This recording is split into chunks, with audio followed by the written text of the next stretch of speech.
Welcome to Respect the Hunt. We are Crable Creek Outdoors, and this is episode 2 aimed at the beginning whitetail archer, and we have titled it Laws and License. And while we talk about some of this in the front, we're showing you a hunt here from November 5th, 2021. And there's a doe working in the back of this timber, and we'll just keep this up. We're going to throw in some slides to discuss, but in between we'll see if you can find that doe in the background. But while we do this, we're going to start to discuss some of the things that you will need to make sure that you have covered before you head into the woods chasing a whitetail deer. So most states have you at a minimum pass a hunter safety course. Some states have some more requirements. So you'll need to look at your state's DNR webpage specifically. And we cannot stress enough that when we speak to a law, that we're in Ohio, and that's what that statement will represent. That's not necessarily universal law. So you need to check with your state's Division of Wildlife to see what regulations that you have specifically. So speaking of that, we're going to pull up a screenshot, and again, this is Ohio DNR's webpage.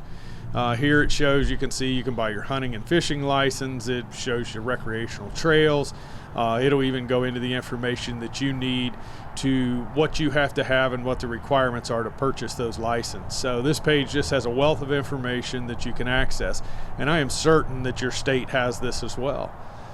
So the next slide we're going to show is really of what I like to use, and it's our Hunt Fish Ohio app.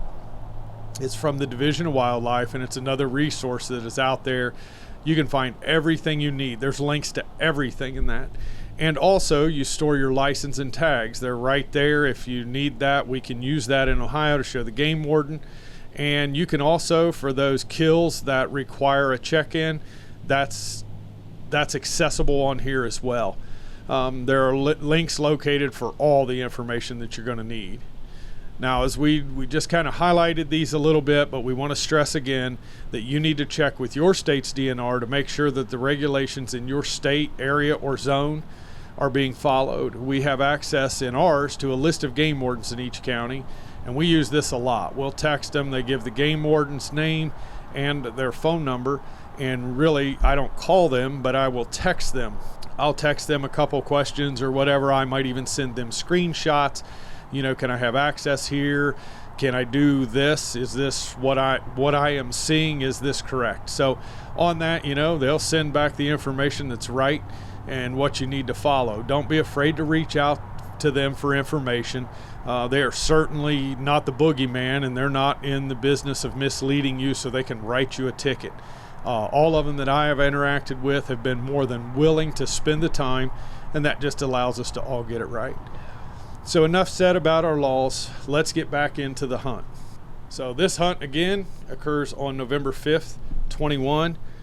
It's an afternoon hunt and hunting a travel corridor from midday bedding to the ag fields. The hunter is Paul. He's using his compound bow today. He's hunting out of a ladder stand, and this is occurring on private property. This property has a mix of ag and timber.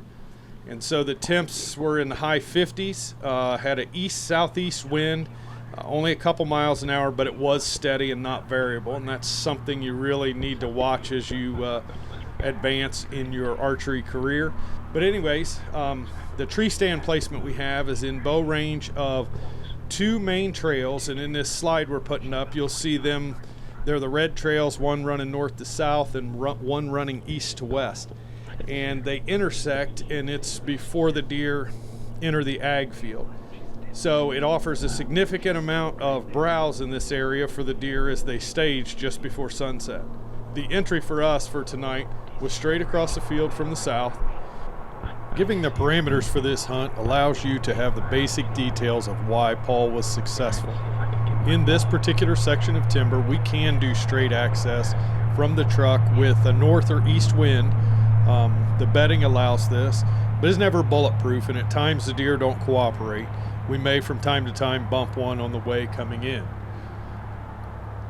This holds true with wind direction as well. You want to set your stand or blind based on morning or evening normal travel versus wind direction. That being said, if deer don't read the script that you have written in your mind, they may and will come in the wrong way and not what you are set up for. And certainly if you bump deer or are winded by one, it is not ideal. But if you remain consistent in the things that you can control, it does not mean that your hunt is over.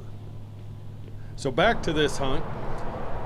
In this hunt, she reads the script well, and Paul handles himself perfectly. All of the time spent practicing pays off with some delicious venison in the freezer. Let's get back with Paul and watch the rest of this hunt play out.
Hey, dirt nap dealer.